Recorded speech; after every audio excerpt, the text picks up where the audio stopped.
Muy buenas. El día de hoy pretenderemos hacer un pequeño resumen, o un resumen más bien general, dividido en tres fases, en tres videos básicamente, en el cual vamos a tratar de establecer elementos de orden teórico que necesitamos tener muy claros. No sin antes recordarles que el primer corte ya pasó, que por esa misma razón, entonces ya estaríamos realizando las actividades correspondientes al segundo corte. Para esta semana, el objetivo es básicamente que observen estos videos y que aclaren algunas dudas que posiblemente les deben haber quedado respecto de los trabajos realizados en el corte anterior. Para empezar, hablaremos sobre los sustratos. Los sustratos vamos a dividirlos en dos grandes grupos. El primero de ellos, sustratos de papel. Segundo, sustratos plásticos. Y por un último video que vamos a realizar, que ya corresponde específicamente a tintas. Para empezar, los sustratos de papel. Los sustratos de papel realmente son fibras de celulosa. ¿Qué significa? Que provienen, como se muestra aquí en la imagen, que provienen de plantas. Es decir, estas son acomodaciones de orden celular, donde fibra tras fibra se acomodan tejiéndose entre ellas para formar lo que nosotros denominamos como papel. Ahora bien, las fibras de papel y los papeles en términos generales, muy generales, se encuentran divididos en dos grandes grupos. El primero de ellos son las fibras largas, los papeles con fibras largas.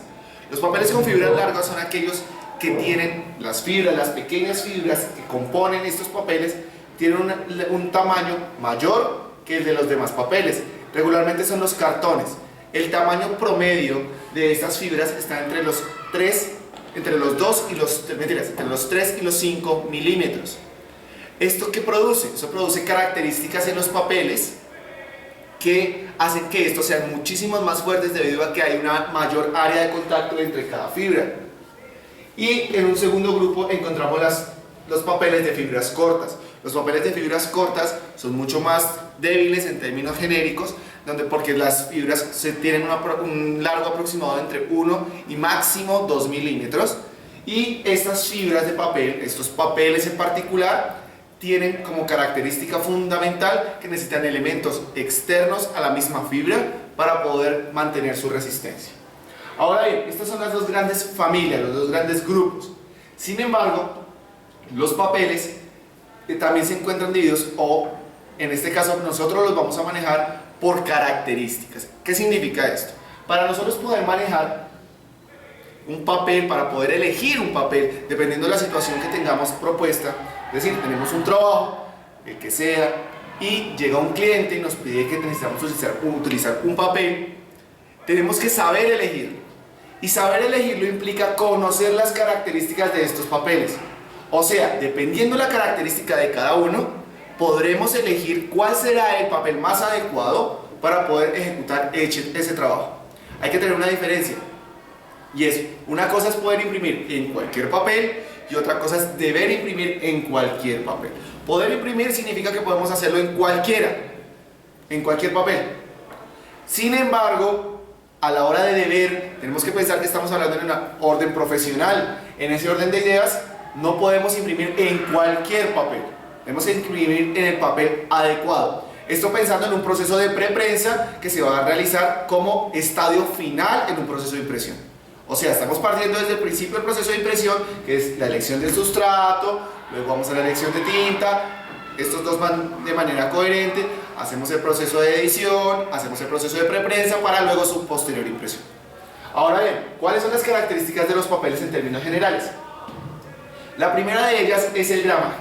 ¿Qué significa el gramaje? Muchos lo asociamos con el grosor del sustrato y tiene algo que ver. Sin embargo, específicamente el gramaje es el peso, corresponde al peso que tiene una hoja de ese papel de 1 metro por 1 metro. El peso que ésta tenga, ese es el gramaje del papel. Pues por obvias razones, entre más sea su espesor, entre mayor sea su espesor, mayor va a ser su peso. La segunda característica de la cual vamos a hablar es la porosidad. Fundamental, la característica de la porosidad. principalmente para la elección de tintas. La porosidad consiste básicamente en la separación que hay entre fibra y fibra. ¿Eso qué significa? Que las fibras están entrelazadas, como se muestra aquí en la imagen. Esos pequeños hoyitos, esos pequeños huequitos que se muestran en el papel, que se ven en el papel, son los pequeños poros donde se podrá alojar una tinta. La elección de un sustrato de papel tiene que ser muy aterrizada con la porosidad del mismo, porque dependiendo de la porosidad podremos entonces elegir la tinta. La tercera característica es la textura. ¿Qué es la textura? Y hay que tener aquí un concepto claro. Es diferente la textura del gofrado. ¿Qué es la textura? La textura es básicamente esa lisura, esa capacidad del papel en mantener su forma completamente lisa.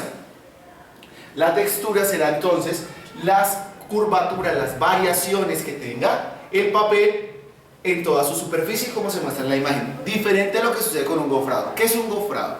Un gofrado es una textura que se le da al papel como proceso industrial, como si fuera un sello seco, ¿sí? Esos son los papeles gofrados. Normalmente se colocan en manera de cadena. ¿Esto para qué? Pues para darle un toque personalizado al papel. Pero la textura es del hecho mismo de la elaboración del papel, mientras que el gofrado pertenece a un proceso adicional a toda la construcción del papel. La siguiente característica de la cual vamos a hablar es la rigidez. La rigidez es esa capacidad del papel, de cualquier papel, de realizar, de no curvarse frente a los movimientos que éste pueda tener. ¿Eso qué significa? Que por más que yo intente doblarlo, el papel va a tratar de mantenerse rígido. Esa rigidez es precisamente esa característica, esa capacidad de mantenerse completamente firme, completamente lineal. Y por último tenemos la resiliencia. La resiliencia, bueno, por último no. La resiliencia es la capacidad del papel de que cuando yo la convierto en una bola, cuando yo la arrugo, tratar de volver a su posición original. Esa es la resiliencia, esa capacidad de volver a su estado natural después de haber sufrido un trabajo. Y para terminar, ahora sí, está la opacidad. La opacidad es la capacidad de cualquier papel en detener la luz, en dejar pasar la menor cantidad de luz posible dependiendo de lo que usted esté realizando. Esta elección es vital, porque dependiendo de para qué usted lo vaya a utilizar, usted debe utilizar una mayor opacidad o una menor opacidad. Este es el primer video resumen que estamos realizando. Recordemos, son 3 videos. Al final de estos 3 videos daré algunas instrucciones de lo que se va a realizar con ellos. Muchas gracias.